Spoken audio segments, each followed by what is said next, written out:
Topic देखेंगे उसका नाम है क्रिप्टोग्राफी। इससे एक क्वेश्चन आपके यूपीएससी द्वारा पूछा जा चुका है, जो कि थोड़ा अच्छा लेवल का था। इसके अलावा भी इससे कम से कम अब तक यूपीएससी 8 से 9 क्वेश्चन पूछ चुका है। वो सारे क्वेश्चन भी हम करने वाले हैं कि कौन से क्वेश्चन इस टॉपिक से किए आ चुके हैं अभी तक। ठीक है, तो ये टॉपिक बहुत ही आसान और बहुत ही सरल है, इसमें कुछ ज्यादा चीजें समझने वाली नहीं है। बस एक बार टर्मिनोलॉजी पता चल जाए तो कोई भी चीज रट्टाफिकेशन वाली ज्यादा नहीं है।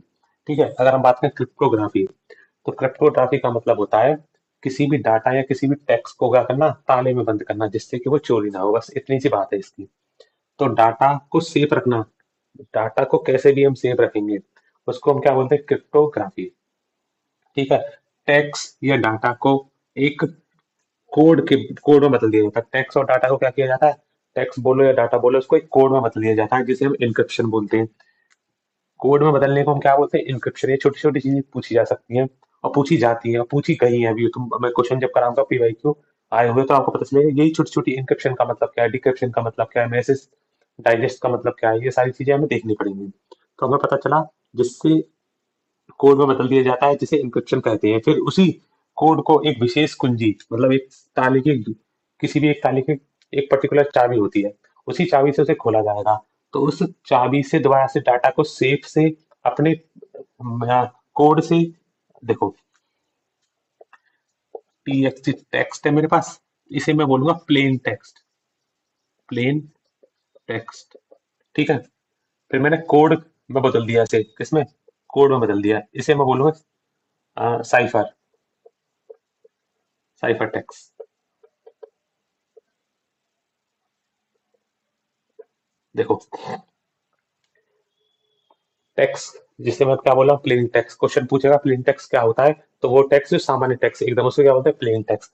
जब इसे कोड में बदल दिया जाता है तो उसे क्या बोलते हैं हम, तब उस कोड को उसको क्या बोलते हैं, साइफर टेक्स्ट। क्या बोलते हैं, साइफर टेक्स्ट। अब प्लेन टेक्स्ट को साइफर टेक्स्ट में बदलने की को हम क्या बोलते हैं, इनक्रिप्शन बोलते हैं। क्या बोलते हैं, इनक्रिप्शन। इसे क्या बोलते हैं, इनक्रिप्शन। प्लेन टेक्स्ट को साइफर टेक्स्ट में बदलने को क्या बोलते हैं, इनक्रिप्शन। और फिर साइफर टेक्स्ट को प्लेन टेक्स्ट में बदलना, साइफर टेक्स्ट को प्लेन टेक्स्ट में बदलना को क्या बोलते हैं, डिक्रिप्शन। क्या बोलते हैं, डिक्रिप्शन। क्रिप्टोग्राफी का मतलब ये है डाटा को कैसे भी करके सुरक्षित रखना। डाटा बोलो, टेक्स्ट बोलो, और डाटा को कोड में बदलने को इनक्रिप्शन। डाटा, फिर उस कोड को एक चाबी के द्वारा, विशेष कुंजी, स्पेशल की के द्वारा वापस से उसी टेक्स्ट में लाना, प्लेन टेक्स्ट में लाना, उसे क्या बोलते हैं, डिक्रिप्शन बोलते हैं। यहाँ तक इन दोनों को मिला के हम क्या बोलते हैं, क्रिप्टोग्राफी। इनक्रिप्शन और डिक्रिप्शन को क्या बोलते हैं, क्रिप्टोग्राफी। मैं लिख देता हूँ, encryption plus decryption, decryption. Cryptography का मतलब होता है कोई चीज को इनक्रिप्ट करना और डिक्रिप्ट करना। जैसे हम कोडिंग डिकोडिंग पढ़ते हैं ना, रीजनिंग के चैप्टर में, जैसे लिखा होता है यहाँ पे कि डॉग को मैंने 4, 15 और 7 इसमें कन्वर्ट कर दिया। तो ये इस प्रोसेस को हम क्या बोलेंगे, इसको बोलेंगे इनक्रिप्शन। और वापस इस कोड को इस डॉग में कन्वर्ट करना, इसका बोलेंगे डिक्रिप्शन। पर यहाँ से सारा पढ़ देता हूँ। क्रिप्टोग्राफी बोले तो इनक्रिप्शन और डिक्रिप्शन को मिला के हम क्या बोलते हैं, क्रिप्टोग्राफी। प्लेन टेक्स्ट या फिर टेक्स्ट को हम क्या बोलते हैं, प्लेन टेक्स्ट। जब इसे कोड में बदल दिया जाता है, जिसे हम इनक्रिप्शन बोलते हैं, उसे बोलते हैं साइफर टेक्स्ट। फिर साइफर टेक्स्ट को दोबारा से प्लेन टेक्स्ट में परिवर्तित करते हैं, उसे बोलते हैं डिक्रिप्शन। और यहाँ लिखना है, यहाँ पे इसकी थोड़ी सी डेफिनेशन लिख दी है। डाटा को सेफ रखना, डाटा का मतलब टेक्स्ट भी हो सकता है और डाटा भी। डाटा को एक कोड में बदलने को हम इंक्रिप्शन बोलते हैं। फिर उसी कोड को फिर से विशेष कुंजी, मतलब कुंजी की हेल्प से, चाबी की हेल्प से डिक्रिप्ट किया जाता है। यहाँ तक ठीक है। कि मुख्य उद्देश्य, तो इसके मुख्य उद्देश्य में CIA, एक अमेरिका की खुफिया एजेंसी है जिसका नाम है CIA, FBI है, CIA। आपने सुना होगा अपने यहाँ की CID और IB, ऐसे ही यहाँ की वहाँ की क्या, अमेरिका की CIA। बस याद करने के लिए, क्रिप्टोग्राफी के जो मुख्य बिंदु है वो क्या, CIA। सी से जैसे मतलब कोई बात बहुत कॉन्फिडेंशियल है, तो वही कॉन्फिडेंशियली मतलब गोपनीयता। फिर है अखंडता, इंटीग्रिटी। फिर है सत्यापन, ऑथेंटिकेशन। और फिर है अवेलेबिलिटी, मतलब उपलब्धता। ठीक है, अब यहाँ तक चीज हम समझते हैं क्या है। गोपनीयता का मतलब ये है कि अधिकृत मतलब ऑथराइज व्यक्ति या सिस्टम ही जानकारी को एक्सेस कर सके। सपोज तुम बैंक में कोई, तुमने तुम्हारे पास से बैंक से तुमने एक लॉकर लिया और उसमें तुमने कुछ भी सामान रख दिया, तो जिस उस लॉकर का नंबर है सपोज 20। अब उस 20 नंबर लॉकर को किसी के लिए ऑथराइज किया गया कि ये तुम्हारे पास इसकी चाबी है, तुम ही इसको खोल सकते हो, ठीक है। पर ऐसा भी तो हो सकता है कि कोई और उसको चाबी बना के ले आए और उसको खोल ले, तो वो नहीं खोल सकता। क्यों? क्योंकि ये चीज फिर गड़बड़ हो जाएगी, उसकी गोपनीयता खत्म हो जाएगी। तो डाटा की गोपनीयता को बनाए रखना, इसका मतलब ये है कि अधिकृत व्यक्ति जिसके लिए डाटा बनाया गया है, जिसके लिए डाटा है, बस वही उसे एक्सेस कर सके, तो इसको बोलते हैं हम गोपनीयता। फिर है अखंडता। अखंडता का मतलब है कि बिना अनुमति के डाटा से छेड़छाड़ या टेम्पर ना किया जा सके डाटा को। जैसे कि मैंने यहाँ से कोई डाटा भेजा मोबाइल से टाइप करके, बीच में किसी ने उसे पकड़ लिया, और उसे पकड़ने के बाद, समझना, उसको पकड़ने के बाद उसमें कुछ चेंज कर दिया। जैसे एक तुम्हें ध्यान हो, शायद एक मूवी थी सलमान खान की, गॉड तो सीक्रेट हो, तो उसमें सोहेल खान कुछ मैसेज लिखता है प्रियंका चोपड़ा के लिए, तो बीच में वो भगवान बने हुए होते हैं, तो वो चेंज करके कुछ भी टाइप कर देते हैं, तो वो क्या करते हैं, इंटीग्रिटी उसकी किताब खराब कर दी उसकी, जो उससे उसका जो मैसेज है वो छेड़छाड़ कर दिया था उसमें। इसी को हम क्या बोलेंगे, इसको टेम्पर मैसेज बोलेंगे। तो अच्छा, अब हम ये देखेंगे इससे तो क्यों पढ़ रहे हैं हम, गोपनीयता, अखंडता, सत्यापन। तो क्रिप्टोग्राफी के द्वारा इन सारी चीजों को बचाया जाता है। क्या किया जाता है? इन सारी चीजों को, व्यक्ति की डाटा की जो इन्फॉर्मेशन है उसकी, ये 3-4 चीजों को बचाया जाता है। ये वाली चीज को छोड़कर इन तीनों चीजों को बचाया जाता है। इंटीग्रिटी, बिना अनुमति के डाटा से डाटा बिना अनुमति के डाटा से छेड़छाड़ नहीं कर सकते, टेम्पर नहीं कर सकते डाटा को। सत्यापन का मतलब तो है, ऑथेंटिकेशन का मतलब भेजने वाला और प्राप्त करने वाला सही व्यक्ति है या नहीं, यह सुनिश्चित करना क्या बोलता है, ऑथेंटिकेशन। और अवेलेबिलिटी, उपलब्धता का मतलब ये, अवेलेबिलिटी का मतलब कि 24/7 डाटा अवेलेबल होना चाहिए। जो है टेक्निक्स का यूज होता है डाटा को इंक्रिप्शन और डिक्रिप्शन करने के लिए।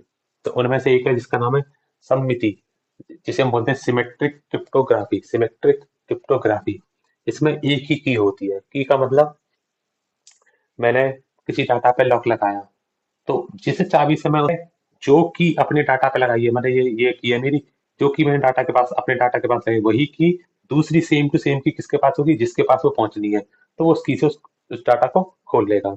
ठीक है। अब ये की लगाने का काम कौन करेगा? हम और समझते हैं। सुरक्षा के लिए हम क्या कर सकते हैं, अपने घर पे बॉडी गार्ड, मतलब सिक्योरिटी गार्ड रख सकते हैं, तो वो एक मेरा एक तरीका है। मैं सीसीटीवी लगा सकता हूँ, वो एक मेरा तरीका है। मैं कुत्ता पाल सकता हूँ, वो एक मेरा तरीका है। तो इन एक ही चाबी को प्रोवाइड करना, किस एक तो सबसे पहले ये पूछा जाएगा, जो सिमेट्रिक, किस एल्गोरिथम में, किस टेक्निक में एक दोनों के पास इंक्रिप्शन और डिक्रिप्शन में एक ही की का यूज होता है, तो उसका नाम है सिमेट्रिक। सिमेट्रिक क्रिप्टोग्राफी में इसमें पढ़ते हैं, इसमें एक ही की, सेम की का उपयोग इंक्रिप्शन और डिक्रिप्शन के लिए होता है। इंक्रिप्शन का मतलब डाटा को कोड में परिवर्तित करना, फिर कोडेड डाटा को दोबारा से सिंपल टेक्स्ट में, प्लेन टेक्स्ट में परिवर्तित करना, क्या बोलते हैं, डिक्रिप्शन बोलते हैं, के लिए यूज होता है। एक ही का यूज होता है। इसमें जो एल्गोरिदम यूज होते हैं, ये दोनों एल्गो है, इनको याद रखना, एल्गो, ठीक है, एल्गोरिदम है। तो एईएस और डीईएस, एईएस और DES, advance cryptography standard, data encryption, data encryption standard. और ये वाला ना आपके व्हाट्सएप में यूज होता है, व्हाट्सएप में यूज होता है ये वाली technique, AES, advance encryption, advance encryption standard. अगली जो तकनीक है, अब जो अगली तकनीक है उसका नाम है असम्मति। अगली तकनीक का असम्मति, हिंदी में बोलता है इंग्लिश में बोलता है एसिमेट्रिक क्रिप्टोग्राफी। इस तकनीक में क्या होता है कि दो चाबियां होती हैं, एक वो जो सबको पता होती है चाबी, और एक वो जो जो प्राप्त करता है, जिसने वो, जिसको उसका यूज करना है उसको पता होती है। इसमें दो की होती हैं, एक होती है पब्लिक की और एक होती है प्राइवेट की। एक क्वेश्चन आया था पब्लिक की से संबंधित, वो सारे क्वेश्चन हम करेंगे इस टॉपिक से, कितने कितने क्वेश्चन आए, ब्लॉक चेन हो गया, हैशिंग, ये सारी चीजें हम देखेंगे। तो मैं बात करूं पब्लिक की, ये सभी को पता होती है, और प्राइवेट की केवल प्राप्तकर्ता को पता होती है, को पता। इसमें जो एल्गोरिदम यूज होते हैं, ये दोनों एल्गोरिदम है, क्या ये दोनों एल्गोरिदम है। उसमें भी समीर एल्डमैन, रेविस्ट समीर एल्डमैन, और अगर हम बात करें इक्लिप्ट कर्व क्रिप्टोग्राफी, ये दो क्या है, एल्गोरिदम है। आपको बस ये एक बार नजर में रखने के, हाँ ये ऐसे एल्गोरिदम होते हैं, बस पढ़ने, एक दो बार रीडिंग करोगे ना तो दिमाग में भले ही अच्छे से याद ना हो, पर ऑप्शन जैसे ही आप देखोगे तो आपको ये समझ में आ जाएगा, क्योंकि वो ये नहीं पूछेगा ये कैसे जो है डाटा को क्या करता है, इनक्रिप्ट करता है, क्योंकि हमें इतनी कुछ नॉलेज की आवश्यकता नहीं है, इससे तो हम इंजीनियर बन जाएंगे। बस हमको ये पता होना चाहिए कि इस जो सिमेट्रिक क्रिप्टोग्राफी, उसके अंदर दो एल्गोरिदम, जो मेन एल्गोरिदम है वो काम होते हैं, वो ये है, बस इतना पता होना चाहिए। पब्लिक की और प्राइवेट की का हम एक बार और समझ लेते हैं। पब्लिक की वो की होती है जो सबको पता होती है। इस बात का मतलब क्या है? जैसे मेरी फेसबुक आईडी, ये सबको पता होगी, मेरे नाम से कोई भी सर्च कर लेकर देख सकता है। मेरा जीमेल सबको पता होगा, मतलब अगर मैं जिसको बताना चाहूंगा तो सबके लिए पब्लिकली अवेलेबल है। कोई भी ऐसी चीज जो पब्लिकली अवेलेबल हो सकती है। और प्राइवेट की, उस ईमेल का जो पासवर्ड होगा, मैं ये अपने एक सीवी बनाऊं या फिर रिज्यूमे बनाऊं या फिर मैं कोई अभी जो यूट्यूब के अबाउट में डाल दो अपनी ईमेल आईडी कि कोई समस्या हो तो इस पर मेल करें। तो वो ईमेल आईडी जो एड्रेस है वो क्या है, मेरी पब्लिक की है। क्या है वो? पब्लिक की है। पर उस पब्लिक की को कोई भी यूज कर सकता है, सभी को पता है वो। पर इस पब्लिक की को प्राप्त करता कौन है? मैं हूँ। तो इस पब्लिक की का प्राप्त करता कौन हूँ? मैं हूँ। तो मेरे पास उसकी क्या होगी? प्राइवेट की होगी, उसी के द्वारा मैं इसे खोल सकता हूँ और कोई नहीं खोल सकता। सेम हैश फंक्शन में क्या होता है? डाटा को एक फिक्स साइज यूनिक कोड में बदल दिया जाता है। जैसे कि मैंने लिखा अमित 1 2 3। तुमने शायद कभी नोटिस भी किया हो, शायद अगर कभी ध्यान से देखा हो, जैसे कि तुम किसी रेलवे का या किसी एसएससी का फॉर्म या किसी का फॉर्म भरो, उसमें तुमसे एक आईडी बनवाता है और उसका एक पासवर्ड बनवाता है। आईडी मैंने बना दी, फिर उसका जब पासवर्ड मैं बनाता हूँ, तो जो मैंने पासवर्ड बनाया फिर जैसे उससे लॉग इन करता हूँ तो वो कुछ ऐसे अक्षरों में बदल जाता है। तो उसमें कौन सी होता है? हैशिंग फंक्शन यूज होता है। इसमें डाटा को फिक्स साइज के यूनिक कोड में बदल दिया जाता है, जिसमें दो एल्गोरिदम का यूज होता है मेनली, जो हमें याद रखनी, MD5 मैसेज डाइजेस्ट एल्गोरिदम, और एक सिक्योर हैश एल्गोरिदम। अब इनका मतलब क्या है? ये एल्गोरिदम का यूज होता है। अब तुम्हें एक वर्ड आया था, तुम्हें ध्यान हो तो, कि ऐसे क्वेश्चन था कि निम्नलिखित में से कौन सा संदेश की अखंडता को सत्यापित करने के लिए प्रयुक्त की जाने वाली तकनीक को संदर्भित करता है? पहला ऑप्शन था इसमें डिक्रिप्शन एल्गोरिदम, जो कि नहीं, डिक्रिप्शन एल्गोरिदम कॉन्फिडेंस गोपनीयता को बताएगा। डिजिटल सिग्नेचर सत्यापित वो सत्यता को बताएगा। Protocols, protocol set of rules है, इनसे कोई लेना देना नहीं है। फिर इसका अपना ऑप्शन था मैसेज डाइजेस्ट। तो यहाँ देखा है तुम्हें, मैसेज डाइजेस्ट ये किस चीज को बताता है? अखंडता को, कि डाटा जैसा था वैसा है, इसी के साथ कोई भी छेड़छाड़ के लिए एस फंक्शन का। और जो पहली सिमेट्रिक और सिमेट्रिक थी उसका यूज करते हैं हम कॉन्फिडेंशियल, मतलब गोपनीयता को बनाए रखने के लिए। ठीक है, इसमें SHA 256, secure hash algorithm 256, secure 256। और ये वन वे होता है, मतलब डाटा के बदलने पर वापस नहीं लाया जा सकता। और ये डाटा की अखंडता को सुनिश्चित करता है, डाटा की अखंडता